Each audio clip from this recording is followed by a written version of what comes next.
Aujourd'hui je suis à Hiroshima. Alors je suis parti à 6h30 ce matin de Takayama. Je suis arrivé à peu près un peu plus de midi ici. Et là il est 15h parce qu'il a fallu que je cherche, il fallait absolument que je trouve un sac, un rajout, enfin quelque chose comme ça pour tout ce que je suis en train de ramener. Voilà, je passe à côté d'un truc qui fait beaucoup de musique. Hein. C'est assez funky ici. Hein. Je compte pas visiter toute la ville, il y a juste les monuments liés à la bombe atomique que je veux voir.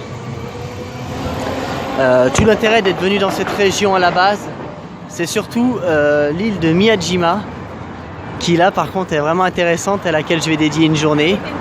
Mais pour le coup, Hiroshima, je ne compte pas faire toute la ville. Voilà, en plus c'est une journée, comme je dis, il a fallu que je fasse des achats, je suis arrivé tard, j'ai fait beaucoup de trains. Je vais devoir trouver aussi une laverie pour mes vêtements. Donc bon, comme je dis, c'est pas la journée la plus intéressante du monde. Donc c'est pour cette raison que je pense que la vidéo va être un peu plus courte aujourd'hui.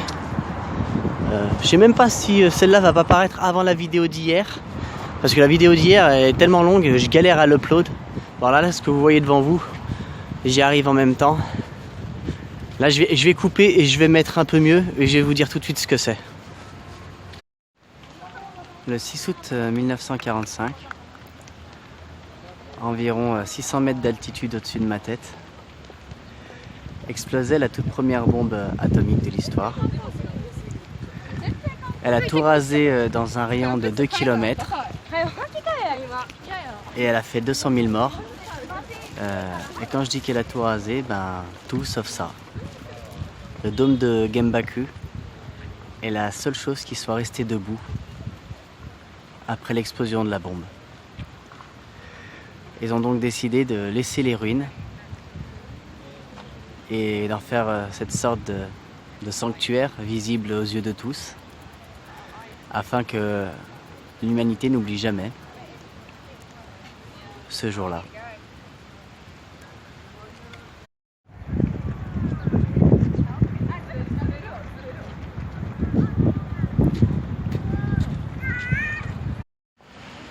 Là on peut voir à quoi il ressemblait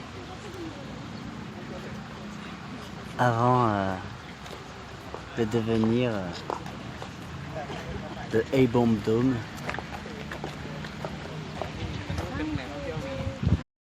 Je suis maintenant devant la porte de la paix, qui est parfaitement alignée avec le cénotaphe contenant tous les noms des morts que l'on connaît en tout cas. Et en toile de fond, le dôme de Genbaku. Sur le cénotaphe brûle une flamme qui, dit-on, brûlera jusqu'à ce que toutes les bombes atomiques disparaissent.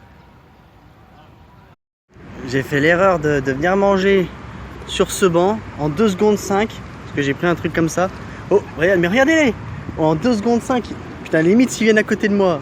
Faut que j'arrête la caméra, je vais me faire choper en plus. Allez, ils se mettent à voler devant moi. Genre, vas-y, donne à manger. Je crois qu'il y en a un qui va le refaire encore si jamais je le tends un peu. Salut toi. Putain, oh, mais ils sont au taquet.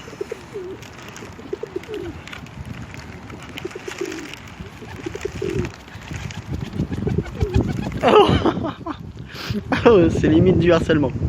Alors, je vais essayer de refaire un truc qui s'est passé il y a 2 secondes et de le filmer. On va voir si ça marche.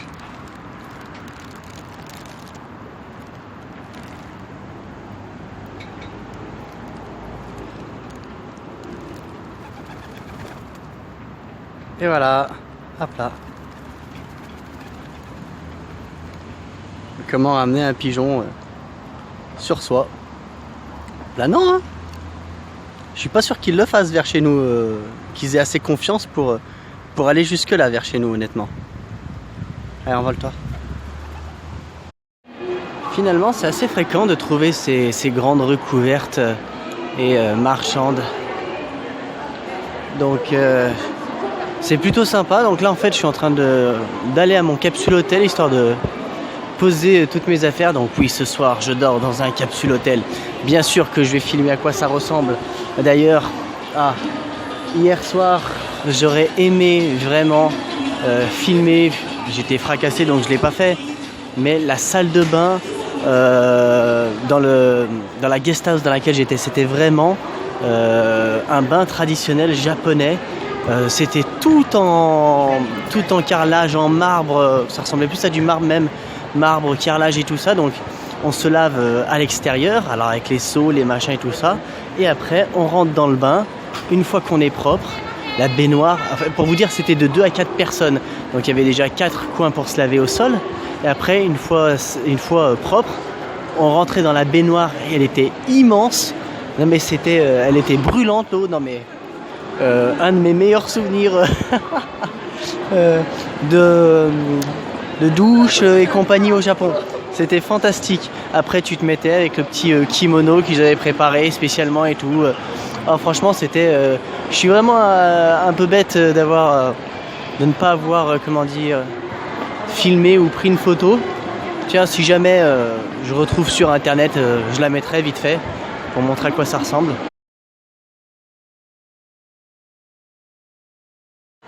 Et là, sur quoi je tombe? Un jump shop. La devanture, je kiffe grave. C'est terrible.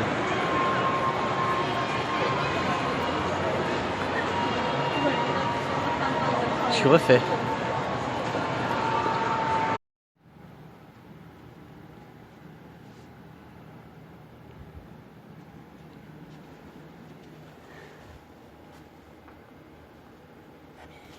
C'est la mienne.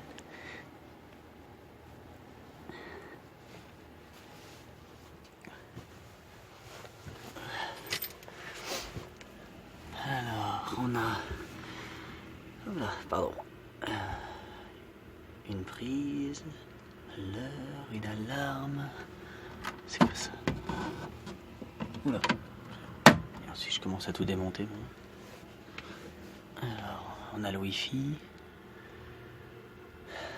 On est bien là.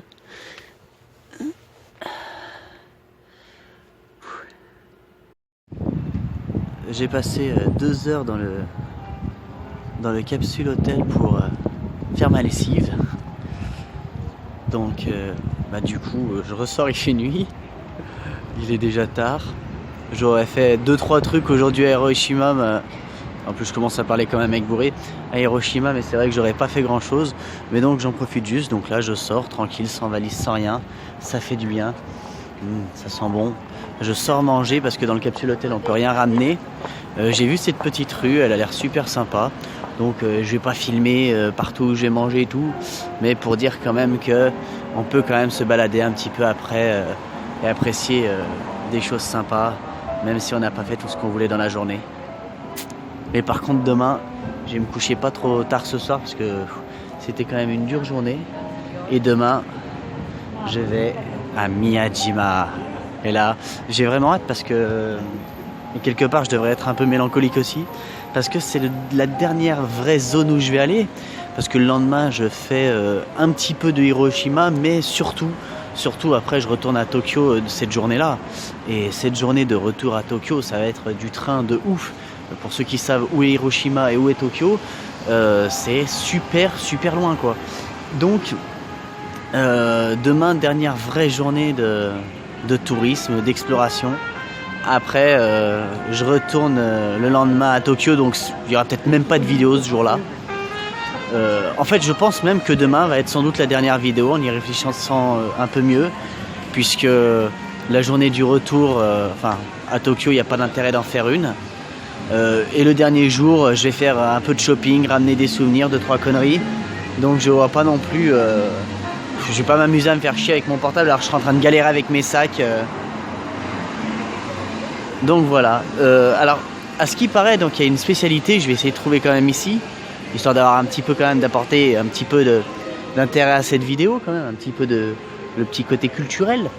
Si je ne dis pas de bêtises, quand j'ai dit que j'allais à Hiroshima, un japonais m'a dit d'essayer là-bas, bah, c'était le japonais sympa que j'avais vu à Osaka, je crois, qui m'avait dit d'essayer les okonomiyaki. Je crois que c'est ici qu'ils en ont, je veux dire.